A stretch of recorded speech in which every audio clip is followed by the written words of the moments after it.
Banyak orang Kristen menganggap baptisan sebagai momen penting dalam hidupnya. Itu benar, tetapi masalahnya adalah ketika baptisan dipandang sebagai garis akhir. Seolah setelah dibaptis, perjalanannya sebagai orang Kristen sudah selesai. Cara pandang bahwa baptisan adalah garis akhir membawa konsekuensi yang serius.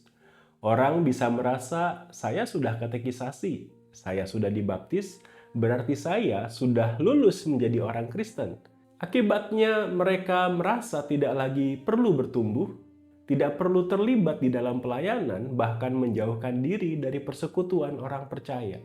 Dari fenomena ini, mari kita bertanya, bagaimana perspektif Alkitab, Bapak Gereja, dan perspektif tradisi reform memandang baptisan?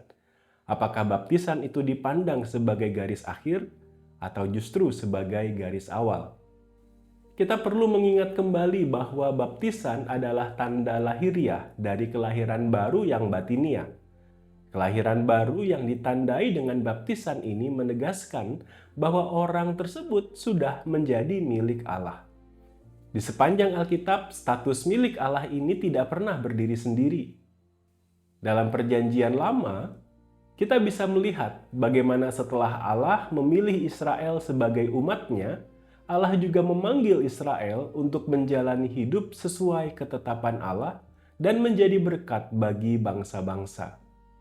Pola yang sama juga muncul di Perjanjian Baru.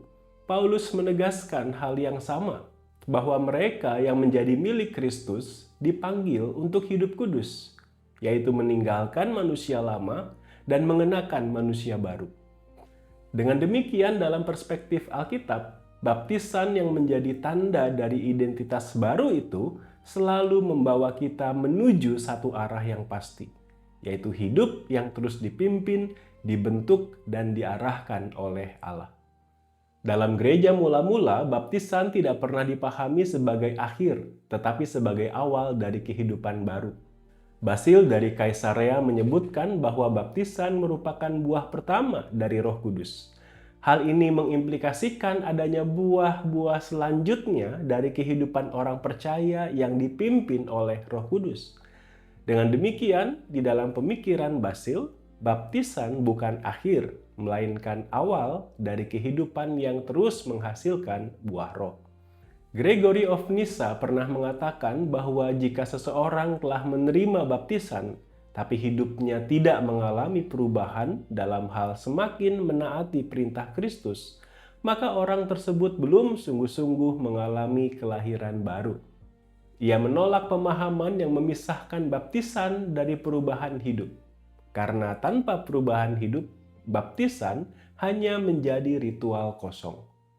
Dari dua bapak gereja ini, baptisan jelas bukan garis akhir, melainkan awal dari kehidupan yang terus dijalani di dalam iman dan ketaatan. Dalam tradisi reform, baptisan juga tidak pernah dipahami sebagai garis akhir, tetapi sebagai awal dari kehidupan baru. John Calvin menjelaskan bahwa baptisan menunjuk pada dua realitas yang tidak dapat dipisahkan, kematian manusia lama dan menghidupi manusia baru. Keduanya perlu terus terjadi dalam diri setiap orang percaya sampai kematian tiba. Dalam Westminster Larger Catechism pertanyaan 167, di sana dinyatakan bahwa baptisan harus terus dihidupi sepanjang hidup, bukan hanya pada saat diterima. Artinya baptisan tidak berhenti pada ritual, tetapi berlanjut dalam pertobatan, iman, hidup dalam kekudusan dan kebenaran, penyerahan diri kepada Kristus, dan kasih kepada sesama seumur hidup orang percaya. Dari Calvin dan Katekismus Westminster terlihat jelas bahwa baptisan bukan garis akhir, melainkan awal dari kehidupan yang terus bertumbuh dalam pertobatan, iman, dan ketaatan. Oleh karena baptisan bukanlah garis akhir, melainkan titik awal perjalanan kita mengikut dan dibentuk oleh Roh Kudus, maka kita perlu menjalani masa hidup kita setelah dibaptis dengan kerelaan dan keberanian hati untuk tunduk kepada pimpinan Allah di sepanjang hidup kita. Selamat bertumbuh, Tuhan memberkati saudara.